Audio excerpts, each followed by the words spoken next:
What we're going to do is show you how to edit this home page. If you've gotten to your course and it doesn't look like this, it looks different, you can try clicking home. It'll refresh the page and hopefully we'll come back to this.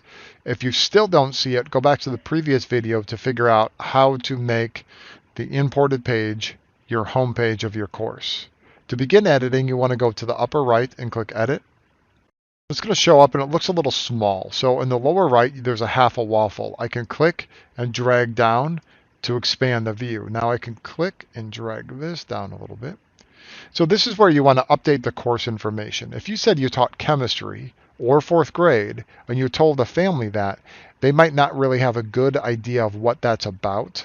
So what you want to do is grab something, if you're a high school teacher, from the Navigator, or a middle school or elementary, just write a short description about what your course is going to cover or talk about. For example, let's go back to fourth grade. Fourth grade, that course is pretty long and does a lot of things. What you want to make sure to do is just touch on the highlights of what you're doing in fourth grade. Then you want to delete and replace, put your full name, your contact information, which will be the phone number, and your extension.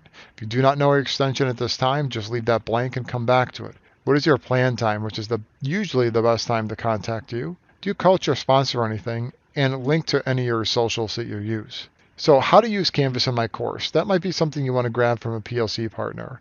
It's just a short description of how you envision to use this in teaching your kids.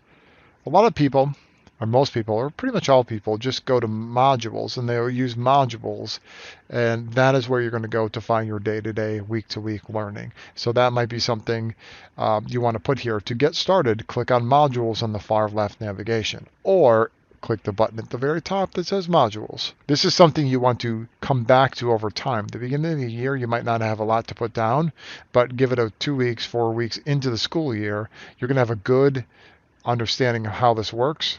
And so that's where you might want to go back in and edit it from time to time.